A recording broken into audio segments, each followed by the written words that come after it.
Alguma coisa aconteceu em 2010 ou 2011, mundo afora. É um fenômeno, é algo que de alguma maneira nos espanta e de alguma maneira nos convida à reflexão. E é o tema, talvez, do grande livro do ano, que é A Geração Ansiosa, de Jonathan Haidt, tentando entender o que aconteceu. Né? O mundo não mudou de uma hora para outra, não teve nenhum grande terremoto, nenhuma grande hecatombe, mas o fato é que, talvez silenciosamente, algo mudou e impactou, em especial, os mais jovens e, em especial, nossos adolescentes. Impactou todo mundo, mas digamos que os mais jovens, especialmente os adolescentes, têm mais vulnerabilidade, acabaram refletindo isso de maneira, até certo ponto, eu diria assim, assustadora. Nós tivemos um crescimento muito forte dos índices de ansiedade, de depressão, mesmo índices de automutilação, suicídios registrados mundo afora. E é exatamente esse fenômeno que o Jonathan Haidt busca investigar. Esse é um vídeo do Mac Play com Fronteiras do Pensamento, e o objetivo aqui é tentar entender um pouco esse livro, as teses de Jonathan Haidt, e um pouco como nós, pais, professores, sociedade, mídia, enfim, universidades, podemos de alguma maneira reagir a isso, ou compreender isso, ou atuar, né, em relação a esse problema. Tá? Eu tenho uma grande alegria de estar aqui com a professora Ana Osório e o doutor Alexandre Coimbra Amaral para essa conversa. Mais informal possível. Eu tenho um jeito de professor, estou aqui com a gravata, mas a ideia é uma conversa mais informal possível. E eu já, de imediato, então, eu pediria à doutora Ana Osório que contasse um pouquinho da sua formação e como recebeu esse livro de Jonathan Haidt. Né? A partir dessa descrição, quer dizer, muito se discutiu o que poderia ter acontecido para que esses indicadores, eu diria até assim, por certo ponto de infelicidade. Né? Nós tivemos aqui a doutora Ana Lempke, no Fronteiras do Pensamento, ela dizia assim, olha, nós temos aumento de adição, temas de depressão, temas de infelicidade, o que aconteceu com o mundo, de alguma maneira, nós somos impactados por isso. Como você recebeu esta tese de Jonathan Haidt e a sua formação? Bem, Fernando, muito obrigada pelo convite, é um prazer estar aqui com você, com o Alexandre, podendo discutir este tópico que eu acho que é muito relevante e muito premente. Então, a minha formação é em Psicologia, eu atualmente sou pesquisadora em Neurociência do Desenvolvimento, então eu recebi este livro, assim, com preocupação, mas satisfação ao mesmo tempo. Ele traz a tese principal, não é?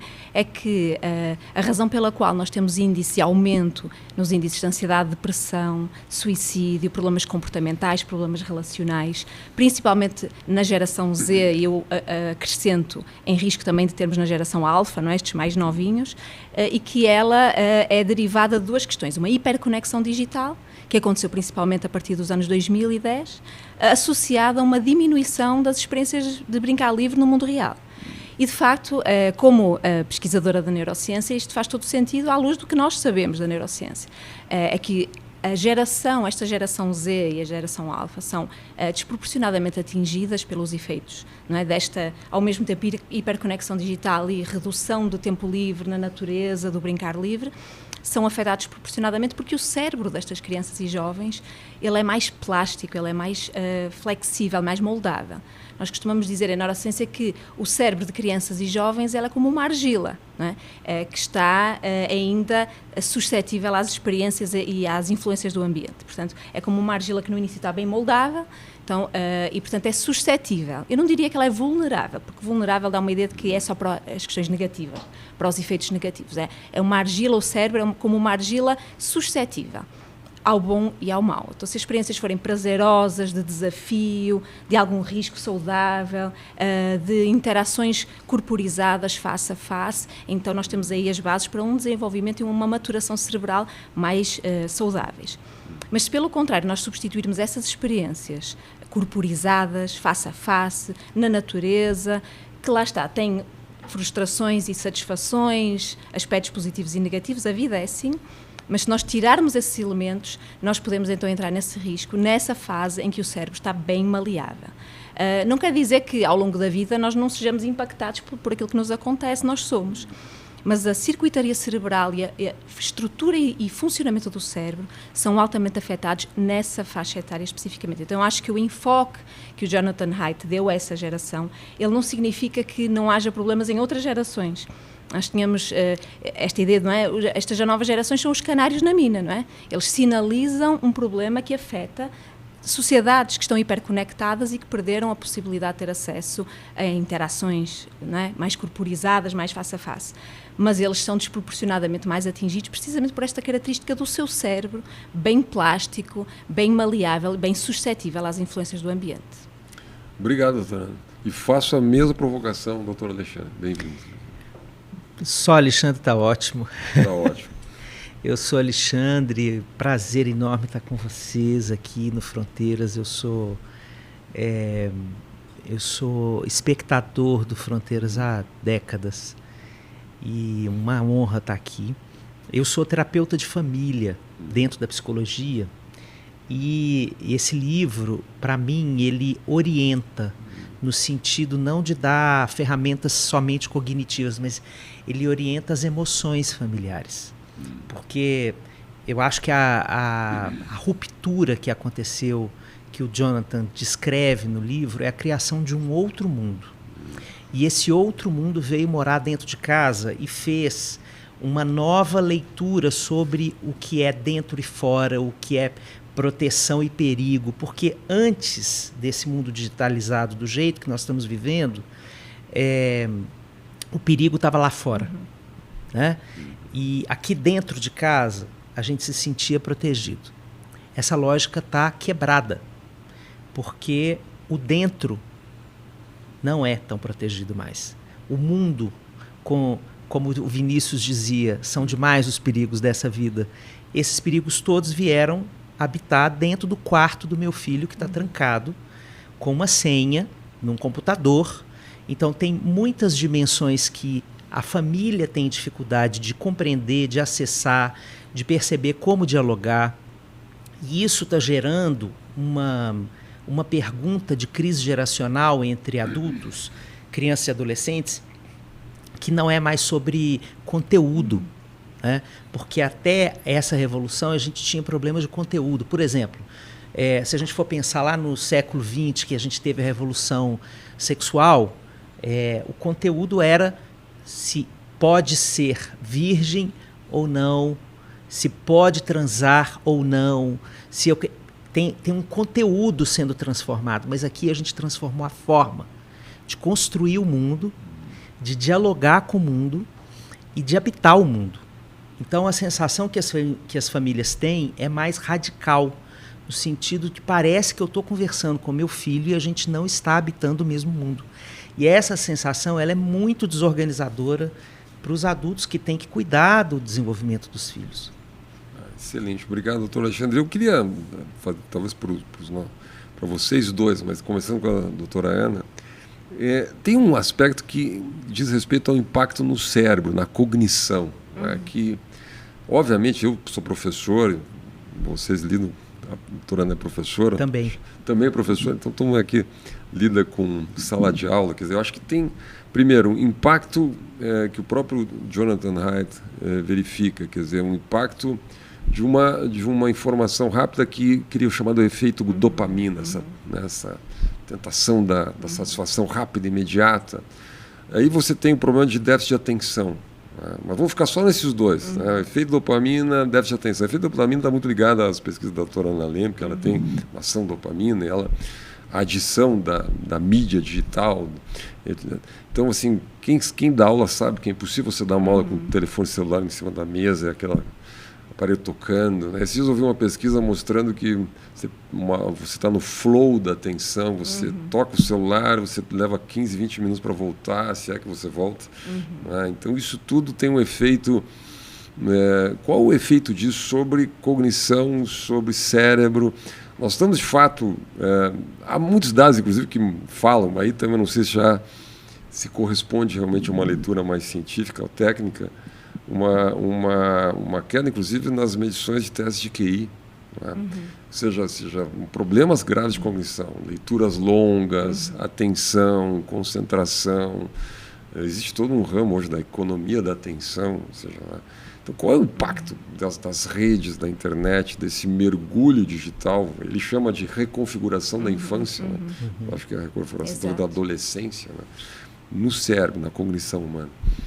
Então, tem bastante evidência, pegando especificamente nessa questão da dopamina, a dopamina é um neurotransmissor muito importante para a nossa motivação, para a nossa busca da satisfação e do prazer, e muito importante para a aprendizagem também, não é? Então, no livro tem uma passagem que ele cita, uma outra pesquisadora, que fala que as mídias sociais, as redes sociais, são as novas agulhas hipodérmicas, não é? Da nova geração, que eu achei muito bem colocado, porque é isso, ela injeta doses ditadas por algoritmo, não é? Ditadas por uma empresa que pensa isso, não sejamos ingênuos, as grandes empresas de mídias contratam pesquisadores profissionais especializados em desenvolvimento humano, em tomada de decisão humana, em raciocínio e cognição humana, em motivação humana. Então eles sabem precisamente o que é que eles querem atingir, que é essa captação irrestrita, o mais completa possível, de todos os momentos conscientes de todo o público que eles querem atingir. Então, nós temos, de facto, essas doses de dopamina sendo entregues via mídias sociais, e principalmente para jovens, não é, que estão muito imersos nessas redes, elas são injetadas, não é, por essa via. E isso substitui as experiências da vida real, em que a dopamina ela é mais esparsamente atingida, obtida, mas ela é obtida por experiências na vida real, que nos fazem aprender como lidar com os outros, aprender como prestar atenção. Então, essa é outra questão que tem a ver com a atenção sustentada. De muitas variantes da atenção, não é? A atenção tem várias variantes, várias maneiras de se apresentar. A mais prejudicada, aparentemente, é a atenção sustentada. É essa capacidade de manter um fluxo de pensamento e de me dedicar a uma tarefa, ainda que ela possa ser pouco estimulante, não é? E esse treinamento do cérebro para buscar estímulo constante, e que essa presença nas mídias sociais promove isso, doses constantes de dopamina chegando, o mundo real não tem como competir, não é? Porque ele não oferece isso. Então nós estamos habituando o cérebro, que está, lembrando, sendo moldado e em desenvolvimento, a receber essas doses contínuas de dopamina, e depois a atenção para as demandas do mundo real, ela não é suficiente, porque lá está, porque o mundo não tem essas doses constantes de dopamina sendo entregues. Então, de facto, há vários estudos que mostram um impacto real na capacidade atencional e uma queda no desempenho em testes de QI. Claro que nós temos que ser sempre muito ponderados. Os testes de QI, eles, no seu formato atual, já existem há mais de 100 anos. Então também há críticas que podem ser feitas à maneira como os testes de QI são pensados, porque eles avaliam da mesma maneira que há 100 anos, grosso modo, não é? Eram avaliadas as crianças. Ora, a vida das crianças há 100 anos atrás e a vida das crianças hoje em dia, mesmo antes do advento das redes sociais, não é mais o mesmo. Então há quem também critique esses testes como sendo também um pouco anacrónicos, não é? Mas mesmo assim, nós verificamos muitas dificuldades atencionais, de atenção sustentada, e que elas têm um impacto na cognição, têm um impacto na capacidade de acompanhar as aulas, de adquirir conhecimentos, de se aprofundar numa ideia. Porque realmente para eu conhecer sobre uma ideia eu tenho que ler bastante sobre ela, ouvir bastante sobre ela, pensar bastante sobre ela. E as mídias sociais são contatos superficiais que dão à pessoa uma falsa sensação de domínio sobre uma temática, que essa é a questão preocupante, não é?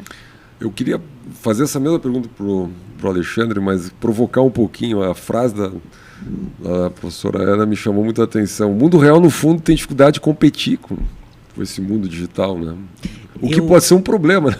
Sim, é um problema, né? A princípio, porque existem belezas na vida que só são acessíveis na lentidão, no vazio, no silêncio. E essas belezas não estão acessíveis no mundo digital. Ele preenche quase que abusivamente o... Isso. E existe a necessidade da gente vencer uma fase de uma resistência da criança e do adolescente para sair desse mundo, porque não vai ser ok, mamãe, ok, papai, que bom que vocês estão cuidando de mim e preocupados com a minha dificuldade atencional, que importante é a natureza, vamos juntos para lá. Não vai ser assim. Vai ser com muita resistência, com uma irritabilidade, com impulsividade, com grito, batida de porta. É assim que está acontecendo. Mas isso é, inclusive, produto do tipo de exposição e do tipo de consequência cerebral e das emoções humanas diante desse nível de exposição a esse conteúdo, dessa experiência vertiginosa, né? Então, você retirá-los para colocá-los em situações que tenham outra estética e outra lentidão, eu gosto dessa palavra, acho que isso é um valor para ser recuperado no nosso tempo, a lentidão dos processos que vão te trazer recompensas inesquecíveis, mas que não respondem a essa lógica dopaminérgica absoluta aí das redes, né? E na hora que essas coisas acontecem, as crianças se sentem voltando a habitar, inclusive, o próprio corpo, né? Porque essa relação das crianças e dos adolescentes com as telas é uma relação passiva. E esse outro tipo de experiência, por exemplo, na natureza, é uma experiência em que você vai com o corpo inteiro aprender uma coisa na vida, né? Por exemplo, como entrar numa cachoeira, como se molhar num rio com segurança, né? Como fazer uma trilha. Nós estamos fazendo aqui só o recorte do que poderia ser. Poderia ser milhões de outras coisas. Mas aqui você tem a companhia, a sensação de que o outro está com você, a produção de experiências de solidariedade, de colaboração, de uma escuta mais profunda, porque ao mesmo tempo que essa hiperconectividade dá uma sensação de companhia, essa sensação ela é muito esvaziada no sentido da profundidade. A gente pode passar um dia conversando com nós adultos mesmo, 100 pessoas no WhatsApp, e na hora que a gente tem uma crise emocional, uma coisa grave acontece com a gente olha para aquelas 100 pessoas e nenhuma delas é a pessoa que vai receber a nossa ligação e falar, estou precisando falar com você. Então, a produção da intimidade é uma experiência humana que leva tempo, que precisa de silêncio, olhos nos olhos, escuta para lá e para cá. E esse tipo de estética do tempo que as crianças e os adolescentes estão vivendo não contribui para esse tipo de formação, né? Eles estão redescobrindo isso, por exemplo, depois da retirada dos celulares das escolas. Eles estão vindo falar assim, a gente voltou a conversar. Tem barulho nos corredores. Tem barulho. A criança os professores fala, né?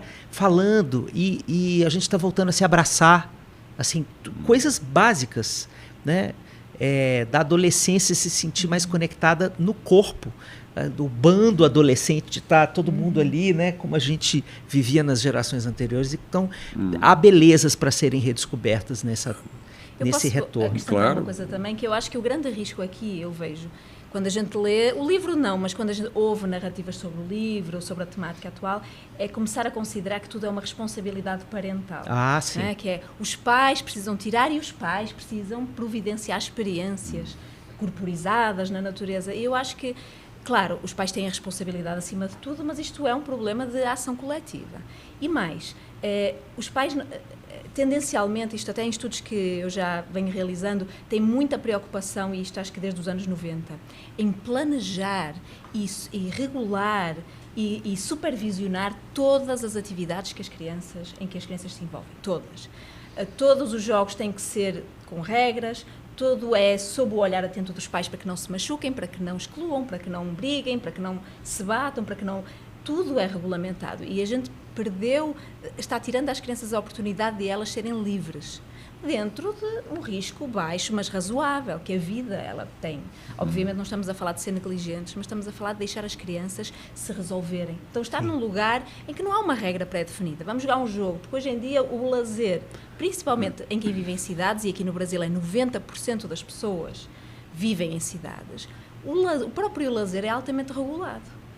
Eu tenho a aula de natação, a aula de futebol, o clube de não sei o quê, dentro do clube também muito fiscalizados, muito acompanhados, e na verdade as crianças não têm tempo para serem livres, não é? Eu acho que os pais também precisam desse voto de confiança, de que podem deixar os seus filhos livres, mas a sociedade como um todo, precisamos todos fazer um pacto, uma concertação de toda a sociedade, para que seja possível aos pais, de facto, concederem essa liberdade. Mas deixa eu provocar você sobre esse ponto. O Jonathan Haidt, ele tem um outro livro que sempre me chamou muita atenção, que é o The Coddling of American Mind, né? Quer dizer, um pouco a ideia, dessa ideia da infantilização, ele seria assim, mas da mente, poderia ser geral, não é só dos Estados Unidos, mas que é um pouco, nós somos uma sociedade, eu quero ver se vocês concordam com essa, que no fundo é a tese dele, nós somos uma sociedade que de alguma maneira maximiza a fragilidade humana, de uma maneira geral. Nós somos muito frágeis, então nós temos que proteger, não é?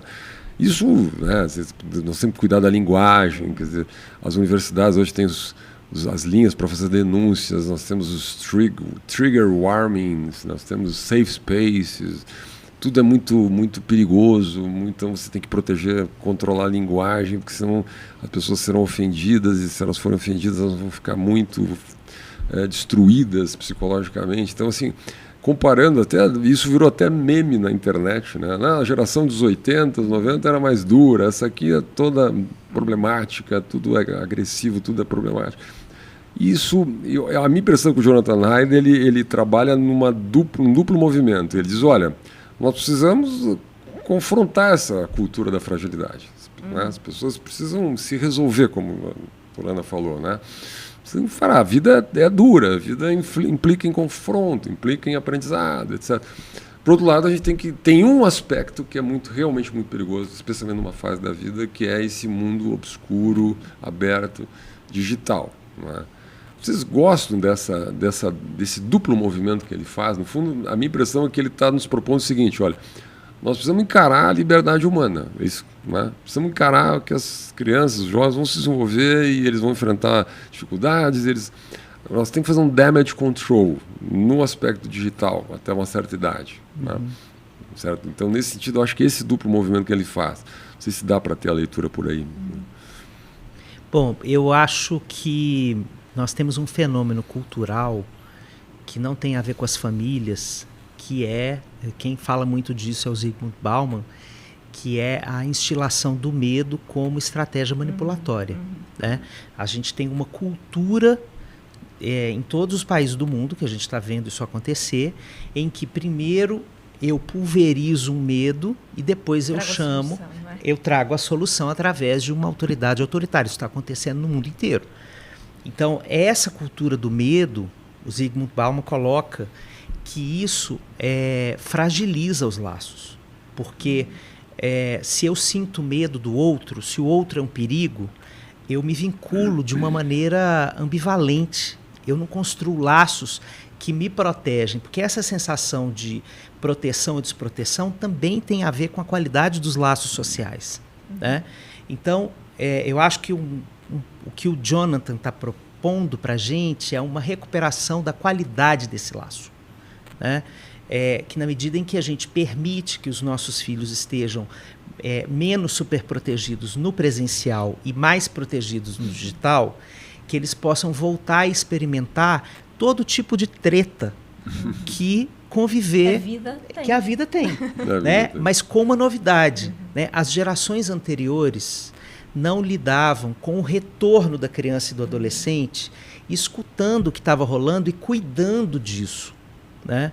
Então, essa variável da qualidade do cuidado depois do retorno da experiência, isso é uma qualidade que está sendo muito mais depurada agora no século XXI. E eu não acho isso ruim em nenhuma hipótese. Eu acho que isso é um acréscimo de qualidade de parentalidade que a gente está tendo agora. Né? Então, tudo que acontecia do lado de fora com as crianças era, vocês se resolvam, né?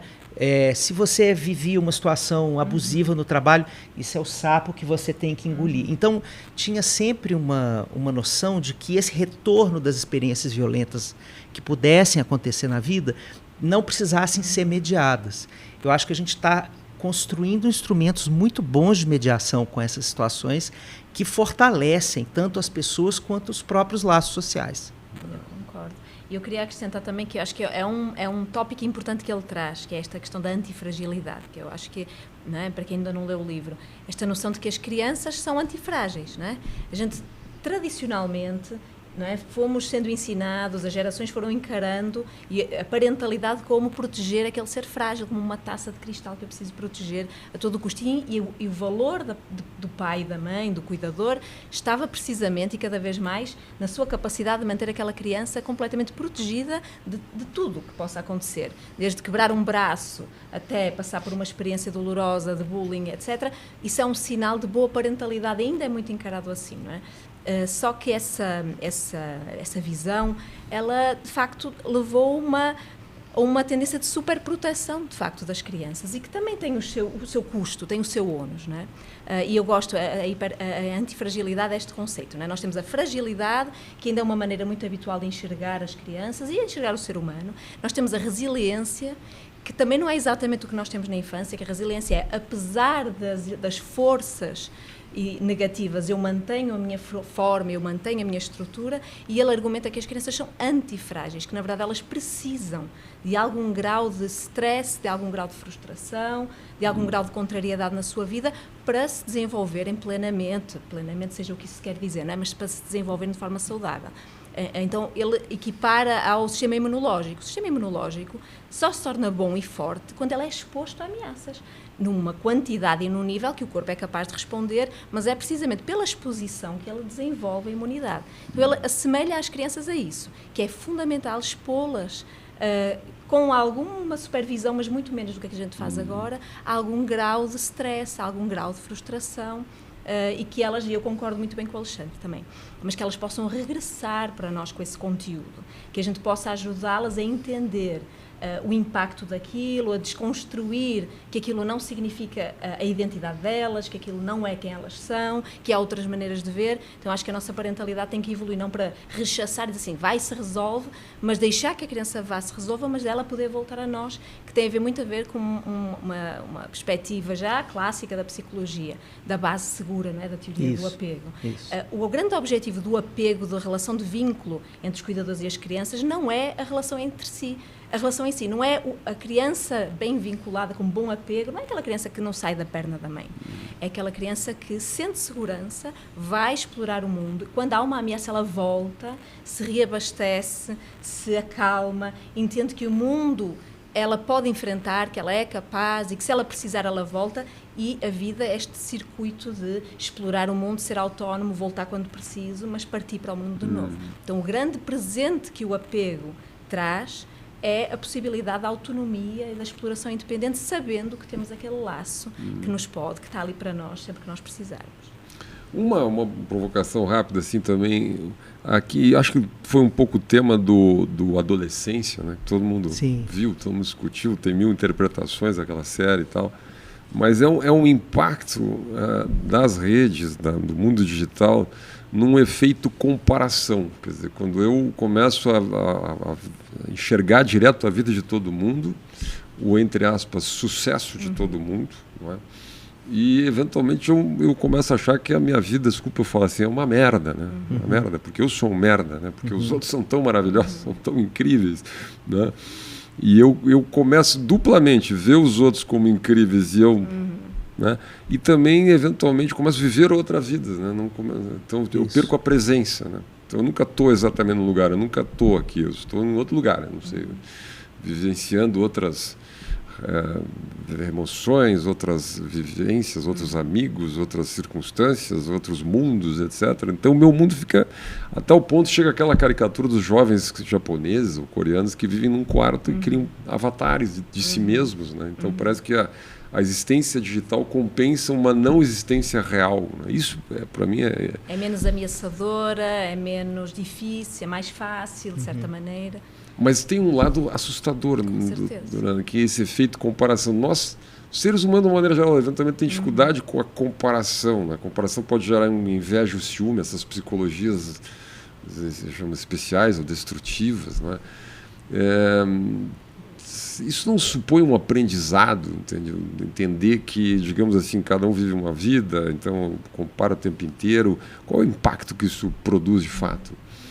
comparação, assim, eu acho que é importante entendermos a natureza humana. A comparação, ela serve um propósito importante, não a comparação patológica alimentada por mídias sociais. Ela serve um propósito de eu entender que caminho eu quero para a minha vida. Então, quando os seres humanos aprendem uns com os outros, olhando uns para os outros, literalmente.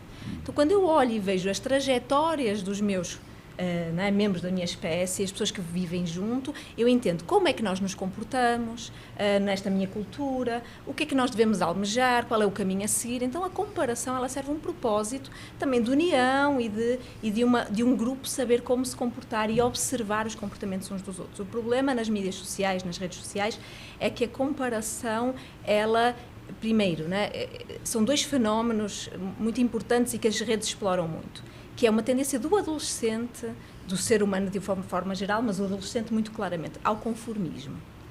Eu quero fazer como os meus amigos fazem, como todo mundo está fazendo, e esta questão da importância do prestígio, de eu quero ser importante, eu quero que olhem para mim com admiração. Então estas duas forças, junto com uma tendência natural do ser humano de se comparar, porque o ser humano olhar para os outros é parte do seu crescimento. Nós aprendemos com a cultura olhando os outros. Então eu acho que, de facto, patologiza isso, porque aproveita aquilo que é uma tendência humana e saudável, eu diria, mas ela patologiza-se porque é uma exposição intensa, 24/24, a o que os outros estão fazendo, às regras de como eu me deveria comportar e ao meu nível de prestígio que é aferido a cada momento pelo nível de likes, pelo número de amigos, pelo número de engajamento que eu consigo. E isso, de facto, o ser humano não está preparado para essa intensidade online a todo momento de exposição e avaliação de si mesmo. Eu vou fazer uma metáfora aqui etária, da nossa geração aqui. Quando a gente entrou na adolescência, eu fui assistir um filme que quase acabou com a minha autoestima pré-adolescente, que chamava Top Gun.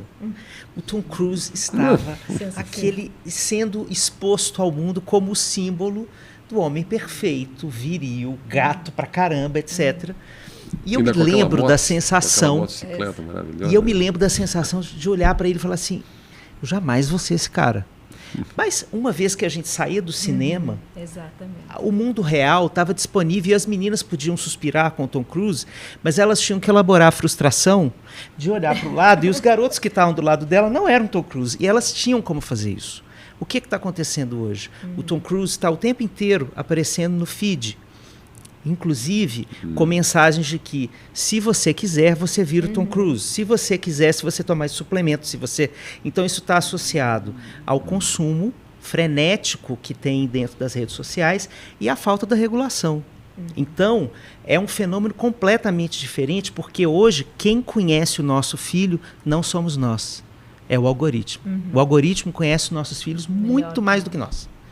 Então, é uma disputa profundamente desleal com os pais, por isso é que eu concordo super com a Ana, que isso não é um problema que a gente possa resumir como um problema parental, porque isso é um problema de regulação, de política pública, de você ter uma praça minimamente estruturada para você poder levar a sua criança, porque não adianta falar para um pai e para uma mãe para levar a criança para o parque se não tem um parque funcionante na cidade. E tem inúmeras cidades brasileiras no mundo inteiro que não tem parques que prestam, decentes. Então, a gente tem uma dissintonia entre o tamanho da exposição a esses conteúdos que promovem essa sensação deletéria de comparação e a forma como os pais e as mães podem lidar com isso.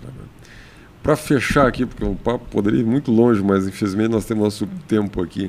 As soluções do Jonathan Haidt, a minha interpretação é que ele não propõe algo exaustivo. Ele mais lança um alerta e faz algumas sugestões do que lança assim, uma regra. Sim. Quer dizer, mas ele sugere redes sociais só depois dos 16 anos, que para quem é pai sabe que não é uma tarefa simples. Banimento dos celulares das escolas, que parece bastante razoável. Não parecia alguns anos atrás, hoje parece bastante razoável. E uma série de... Uma terapia que ele chama de espiritual, que não é religiosa, mas espiritual, que, aliás, pareceu uns pontos muito fortes do livro, que é um retorno ao presencial, etc., ao encontro, uma série de questões que me parecem muito interessantes. Queria ver um pouco o que vocês acharam assim, da solucionática, vamos chamar assim, do Jonathan Haidt, e se vocês de alguma maneira concordam ou não com ela. Desde que a gente assuma isso como um pacto coletivo. Exatamente. E que isso não seja colocado na responsabilidade do pai e da mãe. Exatamente. Né? Porque uma das mazelas do nosso tempo é você jogar para o indivíduo a responsabilidade de lidar com questões que são de estrutura e funcionamento social. Isso é uma mania do nosso tempo. Né? Então, ao invés da gente falar, por exemplo, que a gente tem uma estrutura de trabalho adoecedora e que a gente precisa conversar sobre isso, a gente fala para o indivíduo: faça meditação, faça yoga para evitar o burnout. Não é assim que a gente vai lidar com as grandes questões do nosso tempo. Então, eu acho que o Jonathan Haidt vai numa excelente via, mas eu acho que é uma discussão que começa com esse livro e a gente pode pegar essa discussão para levar para a sociedade. E aí, nessa sociedade específica brasileira, agora em 2025, sendo nós quem nós somos, com as nossas características, com o nível de desigualdade que a gente tem, com os vários tipos de infâncias e adolescências que a gente tem, com as carências enormes de suporte social para crianças e adolescentes, como é que a gente vai fazer isso como sociedade? Eu acho que é uma conversa que começa com esse livro. Eu concordo. Eu acho que, de novo, voltando, a mesma tecla, porque ela é fundamental, é um problema estrutural que tem uma resolução coletiva. Eu acho que é importante ver o movimento. O movimento, eu acho que ele já iniciou e eu sou uma otimista inveterada. Eu acho que não tem como pará-lo. Ou melhor, ele está com, não é, vai no ímpeto, mas eu acho que há resistências que podem abrandar a força deste movimento, que eu acho que tem que ser mais abrangente. Eu concordo com o Alexandre, mas vamos começando pela esta questão da exposição. É um movimento que as pessoas estão falando, nós estamos aqui numa entrevista, um livro é publicado, é um best-seller em vários países, inclusive no Brasil. Isto mostra que o movimento iniciou e eu acho que as propostas do Jonathan Haidt são realistas e são factíveis. Então, a redução, né, que nós chamamos de maioridade digital, não é? Para os 16 anos, a presença nas mídias sociais, nós já vemos, tanto vemos que são implementáveis, que já estão sendo implementadas em vários países e no Brasil já começaram a ser implementadas. Então, eu acho que ele traz uma série de soluções de fácil implementação, que os governos conseguem enxergar como implementáveis. Eu acho que aqui o passo mais difícil vai ser como regulamentar estas empresas, porque elas têm uma força e uma influência, um poder, eu acho que muito maior do que nós imaginamos, em termos até legislativos, em termos até de regulamentação. Acho que o grande próximo passo é que a opinião pública se mobilize. Porque as grandes mudanças sociais, se nós olharmos, em boa medida elas só aconteceram quando a opinião pública se mobilizou a tal ponto de que não havia retorno possível.